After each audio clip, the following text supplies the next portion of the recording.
Good morning, Facebookers, lookers, and lurkers. This is your girl Jen on this Thursday morning here in hot Las Vegas. Anyway, I want to talk to you guys about, don't worry about them. Who is them? You know, the naysayers, those people who tell you what you can't do, what you're not, call you everything but a child of God, who gonna talk about you. Where you get that one from, Jen? Well, let's look at Matthew chapter 15, verses 21 through 28. And I'm reading from the Message version. And it says, "From there Jesus took a trip to Tyre and Sidon. There he had hardly arrived when a Canaanite woman came down from the hills and pleaded, 'Mercy, Master, Son of David, my daughter is cruelly afflicted by an evil spirit.' Jesus ignored her, and the disciples came and complained, 'Now she's bothering us. Would you please take care of her? She's getting on our nerves.' Jesus refused, telling them, 'I've got my hands full dealing with the lost sheep of Israel.' The woman came back to Jesus, fell to her knees, and begged him, 'Master, help me.' He said, 'It's not right to take the bread out of the mouths of the children and throw it to the dogs.' Her reply was quick, 'You're right, Master, but beggar dogs do get the scraps that fall from the Master's table.' Jesus gives in and says, 'Oh woman, your faith is something else. What you want is what you will get.' And her daughter became well that very hour." Now, that's a whole lot of word at one time, but let's look at what happened here.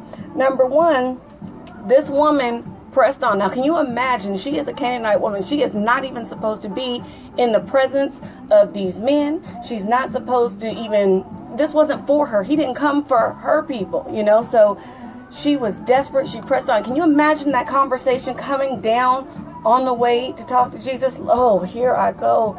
What am I going to say? What are these people going to think? Don't worry about them. How do you know the people had something to say? Because the disciples said it.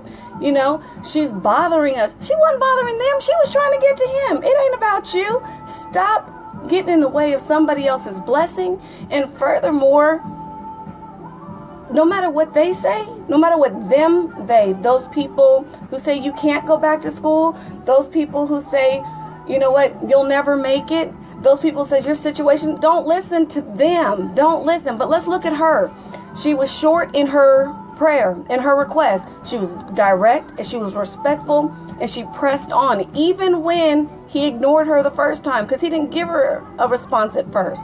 She was honest with herself and with Jesus about who she was, because when Jesus said, "It is not right to take the bread out of the mouths of children and throw it to the dogs," she's going to take his analogy. She's going to take his story and say, "You know what, you're right." She gave it back to him.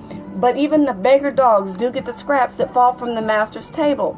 Okay, so understand this. As soon as she does that, he responds. Her victory was in her faith. You know, and I have to, on the grand scheme of my imagination, when I look at how this situation is playing out, think about it. You go to God and he's quiet. You pray, "Lord, I need you to come through on this thing." And he doesn't respond to you. And you're like, so do you give up or do you press on? Okay, so now we got those people up there. I'm still praying. I'm still believing God. But now I got the crowd got something to say. Don't give up. Keep pressing. Then when Jesus says, wait for it. Because you know he does have three answers. Yes, no, and not right now. It looks like she was getting a not right now answer. You know, because he did come through. He knew what he was going to do from the beginning. But if you sit here and say, okay, when he finally says, "Okay, woman, your faith is something else," I have to believe that he kind of had a smirk on it, because he already knew what was going to happen, you know, that, all right, and it wasn't for her, but perhaps for the people around her who were watching. So with that, don't worry about them. Don't worry about them. That's not your business. Focus on God and what he's going to do and what he's promised you, okay?